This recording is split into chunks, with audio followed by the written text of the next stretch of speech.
dry herbs versus wet herbs. The rules are very clearly explained. Regarding the dry herbs, Gururaja, can you please explain this shloka for us? See, always whenever we try to prepare any food or when we try to prepare any medicine, most of the dravyas what we expect is that it should be fresh and rasayukta. It should not be nirasa. So it is should be nava. Nava means navina means it's always understood that somewhat as a regular assumption that it should be within 1 year time. So when it is 1 year and that type of things are used, then definitely the result will be very good one.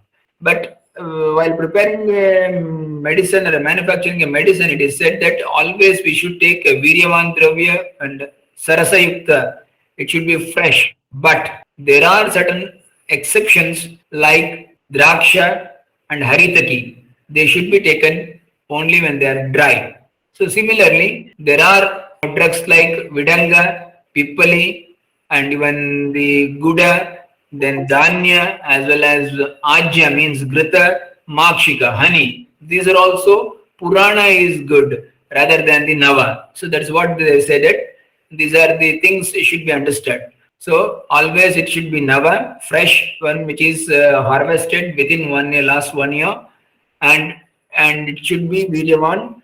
And this concept applies to every drug except there are exceptions like raisins or what you call it as mridvika or draksha, then haritaki is the second one, and then always that should be taken in a dry condition. Similarly, all should be taken fresh, but there are drugs like vidanga, that is pippali, then guda, that is jaggery, dhanya, that is grains, that particularly the paddy, and ajya, that is honey, and I mean gruta, and makshika is honey. So all these things will definitely should be taken when they and they're more gunavat, are more having influence on the body, and they are good to body when they are purana.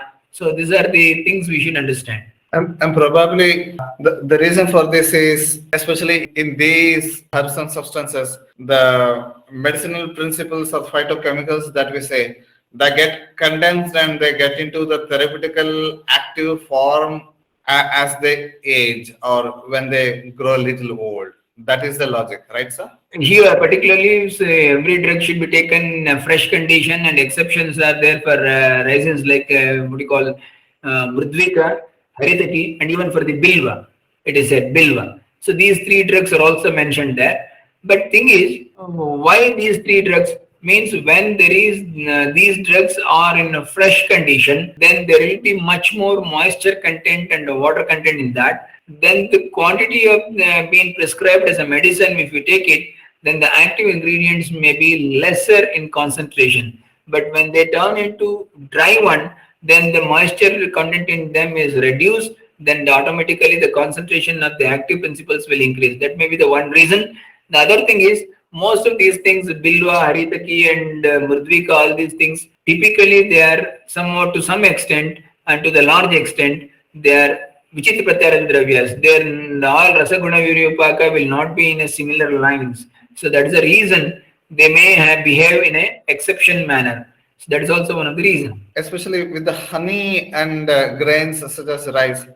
Initially, they will be guru and sticky, and I have read somewhere that fresh honey will be having like abhishandi quality that it starts exuding and all. Only in the when it is no more nava new one, then it becomes that lekhana and kashaya, other properties start kicking in. Yes, that's one. Just like how in the market, see, these things are consumed by a comparatively little number of population.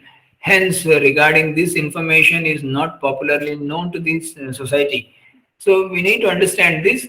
Certain drugs are having a special activity, or their profound activity is seen only when they are dry and when they are old.